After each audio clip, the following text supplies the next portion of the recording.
বন্ধুরা, আগামীকাল 15 জুন অত্যন্তই শুভ দিন। কারণ আগামীকাল রবিবার হচ্ছে জ্যৈষ্ঠ মাসের সংক্রান্তি। শাস্ত্র বলছে যে মাসের শেষ দিন অর্থাৎ সংক্রান্তি খুবই গুরুত্বপূর্ণ।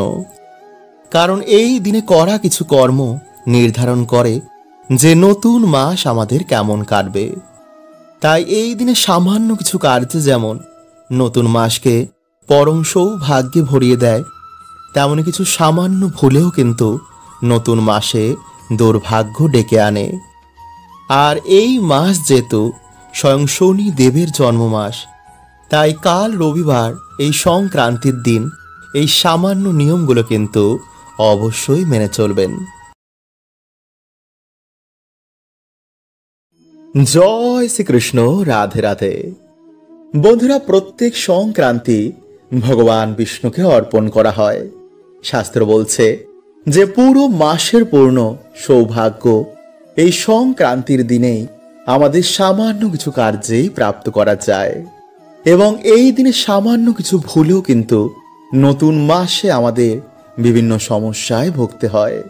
তাই আগামীকাল বন্ধুরা এই মহা মাসের সংক্রান্তির দিন একটু হলেও কিন্তু আপনারা এই খাবারটি গ্রহণ করুন। এছাড়া এই দিনে কি কি কার্য আপনারা করবেন, কোন কাজগুলো আপনারা এই দিনে ভুলেও করবেন না, তুলসীর তলায় এই দিনে কোন সামান্য শব্দ বললে মা লক্ষ্মী নতুন বছরে আমাদের পরম সৌভাগ্যে ভরিয়ে দেন, সকালে উঠে এই দিনে কোন কার্য করলে নতুন মাস আমাদের জীবনে পরম সৌভাগ্য নিয়ে আসে, এছাড়া এই দিনে কোন খাবার আমাদের খেতে নেই, কোন দান করা এই দিনে সর্বশ্রেষ্ঠ, এমনই অনেক কিছু বন্ধুরা আমরা আজকের এই ভিডিওতে জানব। তাই নতুন মাস যদি আপনারা চান যে আপনাদের জীবনে পরম সুখ শান্তি সৌভাগ্য নিয়ে আসুক, তাহলে অবশ্যই কিন্তু আপনারা ভিডিওটি পুরো দেখুন। বন্ধুরা, আশা করছি আপনারা সবাই ভালো আছেন এবং সুস্থ আছেন। যদি বন্ধুরা আপনারা আপনাদের জীবনে সুখ শান্তি সমৃদ্ধি পেতে চান, বা যদি আপনার ইচ্ছা পূর্ণ করাতে চান, তো আজকে যেই প্রক্রিয়াটি আপনাদের জানাতে চলেছি তা প্রত্যেক দিন সকালে ঘুম থেকে ওঠার পর এইভাবেই নিজের মনের ইচ্ছা ঈশ্বরকে বলুন। দেখবেন কিছু দিনের মধ্যেই আপনার জীবনে সুখ শান্তিতে ভরে উঠেছে। আমাদের হিন্দু শাস্ত্র মতে প্রত্যেক দিন যদি কোনো ব্যক্তি এই প্রক্রিয়াটি করতে পারে, তো অবশ্যই তার জীবনে সুখ শান্তিতে ভরে ওঠে, মানসিক চিন্তা দূর হয়, মনে আসে এক অপার আনন্দ। ঈশ্বরের কৃপায় তার জীবনে এতই উন্নতি হয় যে আশেপাশের সকল ব্যক্তি দেখে অবাক হয়ে যায়। তাই যদি বন্ধুরা আপনারা কয়েকদিন নিষ্ঠাভাবে এই প্রক্রিয়াটি করতে পারেন, তবে অবশ্যই বন্ধুরা আপনারা কিছু দিনের মধ্যেই এর প্রভাব লক্ষ্য করবেন। তাই বন্ধুরা এই ভিডিওতে আমরা জানব যে সকালবেলা ঘুম থেকে উঠে আপনারা কি করবেন। তার আগে বন্ধুরা ভিডিওটি একটি লাইক করে কমেন্টে হর হর মহাদেব ও জয় শ্রীকৃষ্ণ অবশ্যই লিখুন। বন্ধুরা, বেদব্যাস মুনিজির অনুসার আমাদের প্রত্যেকের ঘুম থেকে উঠেই সবার প্রথম নিজের হাতের তালুর দিকে তাকিয়ে ঈশ্বরকে ধন্যবাদ করা উচিত। কারণ বহু মানুষ হয়তো রাতে ঘুমানোর পর তার আর সকালে ঘুম থেকেই ওঠেনি। বহু মানুষ রাতের বেলায় তার প্রিয়জনকে হারিয়েছে, কিন্তু ঈশ্বরের বিশেষ কৃপা যে আমাদের সাথে বন্ধুরা এমন কোনোটাই হয়নি।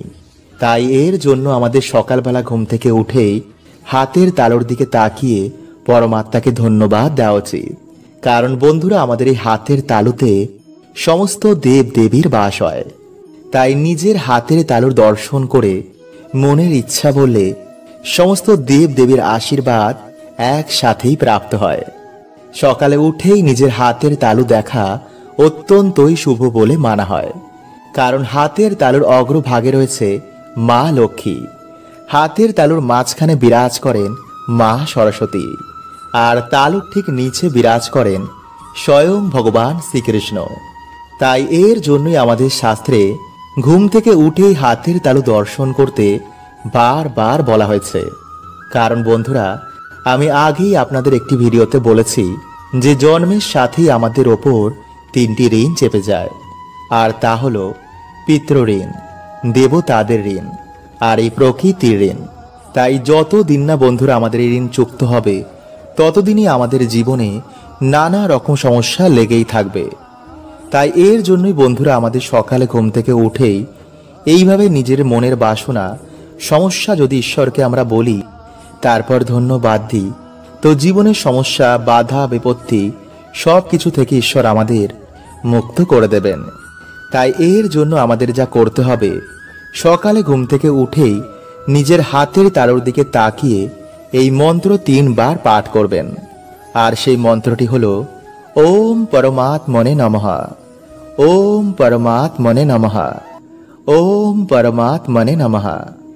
এইভাবে মন্ত্রটি পাঠ করার পর নিজের মনস্কামনা ঈশ্বরকে বলবেন।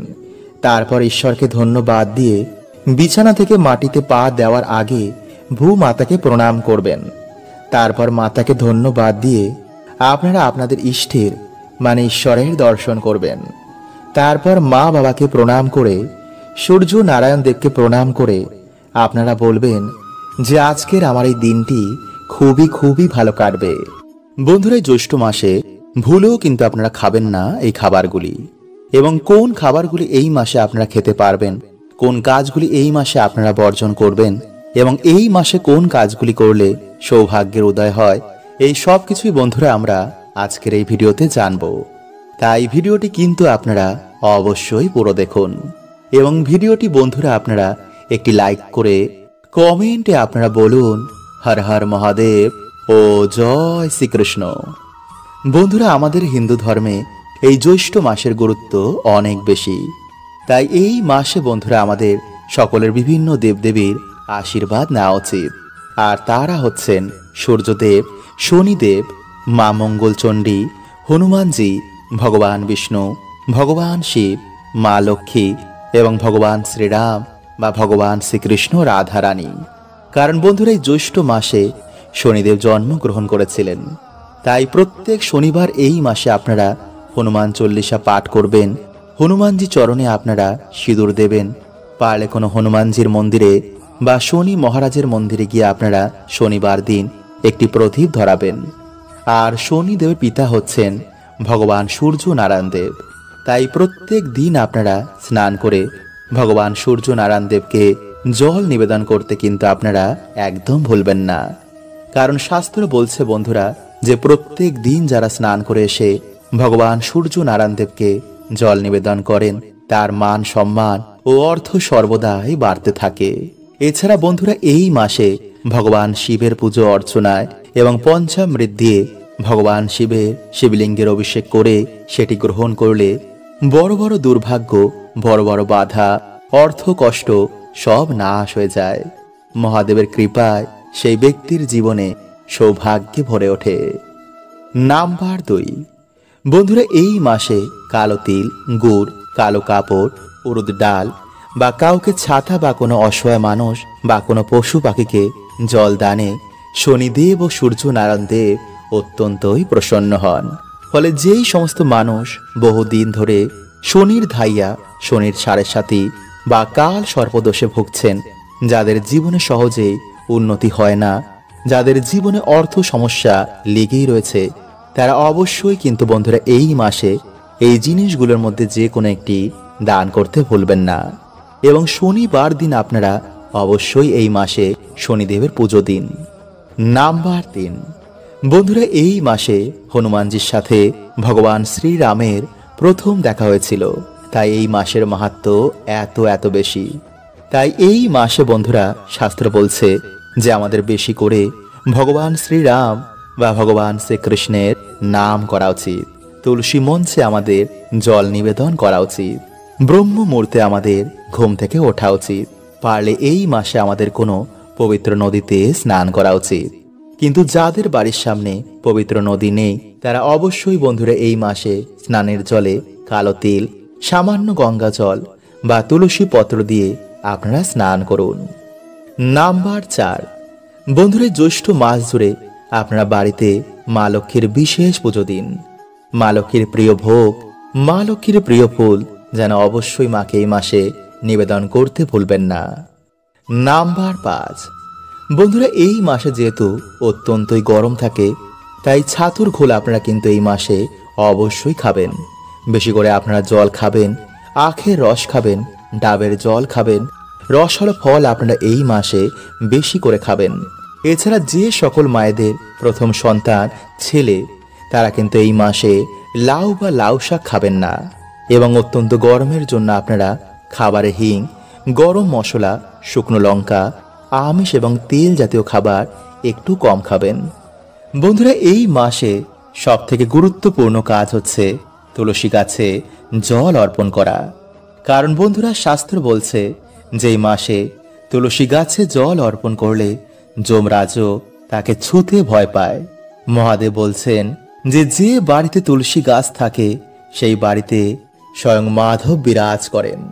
তাই এই মাসে বন্ধুরা আপনারা তুলসী গাছে জল অর্পণ করার সময় যে মন্ত্রটি আপনারা বলবেন তা হচ্ছে নম তুলসী কল্যাণী নম বিষ্ণুপ্রিয়ে শুভে নম মোক্ষ প্রদে দেবী নম সম্পদ প্রদায়কে। তাই সকালে স্নান করে ও সন্ধেবেলায় আমাদের অবশ্যই তুলসী মঞ্চে জল অর্পণ করা উচিত। কিন্তু বন্ধুরা, আপনারা একটা জিনিস অবশ্যই খেয়াল রাখবেন যে যেই জামা কাপড় পরে আপনারা রাতে ঘুমিয়েছিলেন বা যেই জামা কাপড় পরে আপনারা অন্ন ভোজন করেছেন, বিশেষ করে আমিষ জাতীয় খাবার, সেই জামা কাপড় পরে কিন্তু আপনারা তুলসী মঞ্চের কাছে একদমই যাবেন না। এবং তুলসী মঞ্চে কিন্তু ভুলেও জল অর্পণ করবেন না। এবং এঁটো কাটা জুতো, নোংরা ময়লা যেন তুলসী মঞ্চ থেকে দূরে থাকে।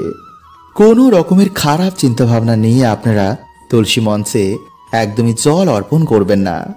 কারণ এই সমস্ত কার্যে বন্ধুরা মা তুলসী দেবী অত্যন্তই রুষ্ট হয়ে যান। বন্ধুরা, বাড়িতে এই দিন ঠাকুরকে কোনো ভোগ না দিয়ে কিন্তু আপনারা কোনো রকম খাবার খাবেন না। তাই সকাল সকাল আপনারা স্নান করে ভগবানের পুজো অর্চনা করার পর ভগবানকে ভোগ দেওয়ার পরই আপনারা প্রসাদ রূপে তা বাড়িতে সকলে গ্রহণ করে দিনটি শুরু করুন।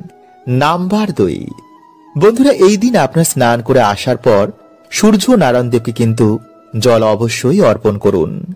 কিভাবে আপনারা জল অর্পণ করবেন এবং কি মন্ত্র আপনারা পাঠ করবেন তা ভিডিও শেষে আপনাদের জানিয়ে দেব। তাই ভিডিওটি অবশ্যই কিন্তু বন্ধুরা আপনারা পুরো দেখুন। নাম্বার 3, বন্ধুরা, এই দিন আপনারা বাড়িতে কোনো রকমের আমিষ রান্না করবেন না। এবং খাবারে যদি আপনারা এই দিন কালো তিল মিশিয়ে খাবার খেতে পারেন তাহলে তো খুবই ভালো। নাম্বার 4, বন্ধুরা, এই দিনে আপনারা কারোর সাথে কোনো রকমের ঝগড়া ঝামেলা করবেন না। কারণ মনে এই দিনে আপনারা কোনো রকমের দুঃখ দেবেন না।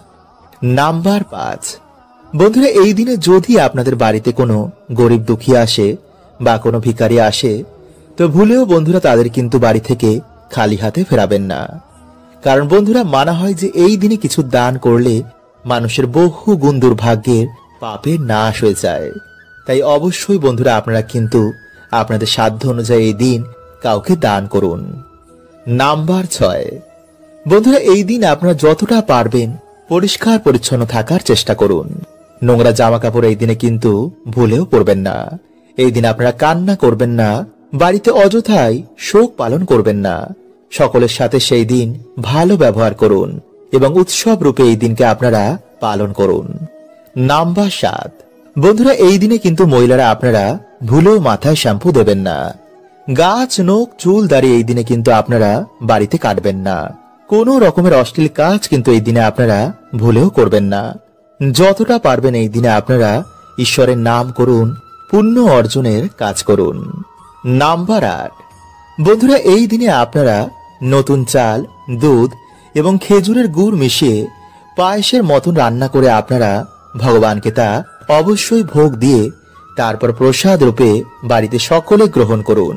এবং যদি একদমই আপনারা এই পায়েস রান্না করতে না পারেন তো সামান্য খেজুরের গুড় আপনারা ভগবানকে ভোগ দিয়ে তা আপনারা গ্রহণ করুন। এতেও বন্ধুরা আপনারা ভগবানের কৃপা প্রাপ্তি করবেন। এছাড়া এই মাসে বন্ধুরা লক্ষ্মী করি, শঙ্খ, গুড়ের পায়েস, মিছরি, মাখনা বা যে কোনো ধরনের লাল ফুল, পদ্ম ফুল, নারকেল, আমলকি এই ফুল এবং ফল দিয়ে, এই খাবার দিয়ে বা এই জিনিসগুলো দিয়ে বাড়িতে মায়ের পুজো আরাধনা করলে, ভগবান বিষ্ণু বা মা লক্ষ্মীকে অর্পণ করলে, এছাড়া বাড়িতে তুলসী পাতা এবং তুলসী মঞ্জরি এনে ভগবানকে নিবেদন করলে সেই ব্যক্তির মনোবাসনা কখনোই অপূর্ণ থাকে না। বন্ধুরা, আপনারা সকলেই ডুমুর গাছ দেখেছেন, তাই না? কিন্তু বন্ধুরা, আমরা বেশিরভাগ মানুষ এটা জানি না যে এই গাছের মধ্যে ভগবান বিষ্ণুর বাস হয়। আসলে বন্ধুরা, একটি পৌরাণিক কথার অনুসার যখন ভগবান বিষ্ণু নরসিংহ অবতার নিয়েছিলেন এবং তার লীলা যখন সমাপ্ত হয়ে যায়, তারপর বন্ধুরা তার নখ ডুমুর গাছের নিচে রেখে দেওয়া হয়। এরপর যখন ভগবান বিষ্ণু সেই নখ নিতে আসেন, তখন দেখেন যে সেই নখের জন্য ডুমুর গাছের গায়ে কাটা কাটা দাগ হয়ে গেছে। তখন ডুমুর গাছ বলেন, হে প্রভু, আপনি আমার সাথে এমন কেন করলেন? তখন ভগবান বলেন, ডুমুর, এই ক্ষতিপূরণের জন্য আমি সর্বদাই তোমার কাছে নিবাস করব এবং যে শ্রদ্ধা মনে গাছের পুজো অর্চনা করবে তাদের সকল মনোবাসনাও পূর্ণ হয়ে যাবে। তাই বন্ধুরা, অগ্নি পুরাণে অনুসার কিছু কিছু গাছের মধ্যে কোনো না কোনো দেবদেবীর আশীর্বাদ রয়েছে, যেমন ধুতরা, নীলকণ্ঠ এবং আকন্দ। বন্ধুরা, এই সব গাছের মধ্যে ভগবান শিবের আশীর্বাদ রয়েছে। ঠিক তেমনি তুলসী, ডুমুর এবং কলা গাছ। বন্ধুরা, এই সমস্ত গাছের মধ্যে ভগবান বিষ্ণুর বাস। এছাড়া বন্ধুরা, কিছু কিছু গাছে আবার নেগেটিভ এনার্জির বাস হয়। তাই এর জন্য বন্ধুরা বলা হয় যে কখনো কোনো গাছের গোড়ায় প্রস্রাব করতে নেই। এতে বন্ধুরা না জেনেই আমরা বাড়িতে দুর্গতি ডেকে আনি। তাই যদি বন্ধুরা আপনারা চ্যানেলে নতুন হন তো চ্যানেলটি সাবস্ক্রাইব করে পাশের বেল আইকনটিকে অল করে রাখবেন এবং বন্ধুরা ভিডিওটি একটি লাইক করে কমেন্টে আপনারা বলুন, জয় শ্রীকৃষ্ণ, হর হর মহাদেব। তাই চলুন বন্ধুরা, এবার আমরা জেনে নিই সেই টোটকাটির ব্যাপারে। বন্ধুরা, আপনারা দিনের বেলায় একটি ঘটিতে কিছুটা গঙ্গা জল নেবেন এবং একটি ধূপ নেবেন। এরপর বন্ধুরা আপনারা সেই গঙ্গা জল ডুমুর গাছের গোড়ায় ঢেলে দেবেন। এরপর আপনারা এই মন্ত্রটি 3 বার বলবেন। আর সেই মন্ত্রটি হলো বন্ধুরা, ওম ভগবতে বাসুদেবায় নমঃ। এরপর বন্ধুরা আপনারা সেই ধূপ দিয়ে ভগবান বিষ্ণু ভেবে সেই গাছটির পুজো অর্চনা করুন। তারপর আপনারা হাত জোর করে আপনারা যে সমস্যায় রয়েছেন তা ভগবানকে বলবেন, হে প্রভু, আমার জীবনে অনেক কষ্ট, তুমি গিয়ে প্রভু আমার বাড়িতে জীবনের সমস্ত দুঃখ কষ্ট হরণ করে নাও এবং তোমার এই গাছের 3টি ডুমুর আমাকে উপহার দাও। এরপর বন্ধুরা আপনারা গাছ থেকে যতটা ডুমুর লাগবে তা আপনারা এনে একটি লাল কাপড়ের মধ্যে বেঁধে যেখানে আপনারা টাকা পয়সা রাখেন সেখানে রেখে দেবেন। একটি ডুমুর আপনারা লাল কাপড়ের মধ্যে বেঁধে আপনাদের যে সদর দরজা রয়েছে সেখানে টানিয়ে দিন। আর একটি ডুমুর আপনারা শোয়ার যে বালিশ রয়েছে তার মধ্যে আপনারা একটি লাল কাপড় বেঁধে রেখে দিন। কিন্তু বন্ধুরা এই বালিশের মধ্যে যেন আর অন্য কেউ না ঘুমায়। যদি বন্ধুরা আপনারা এইভাবে 7 দিন ঘুমাতে পারেন তো বন্ধুরা আপনারা নিজেরাই দেখবেন যে আপনাদের দুর্ভাগ্য কেমন সৌভাগ্যে পরিণত হয়েছে। কিন্তু বন্ধুরা যদি আপনারা পারেন তো সেই দিন নিরামিষ আহার গ্রহণ করেই এই কাজটি করবেন আর স্নান করে তবেই বন্ধুরা আপনারা কিন্তু এই গাছের গোড়া যাবেন। হরে কৃষ্ণা, ওম নমঃ শিবায়।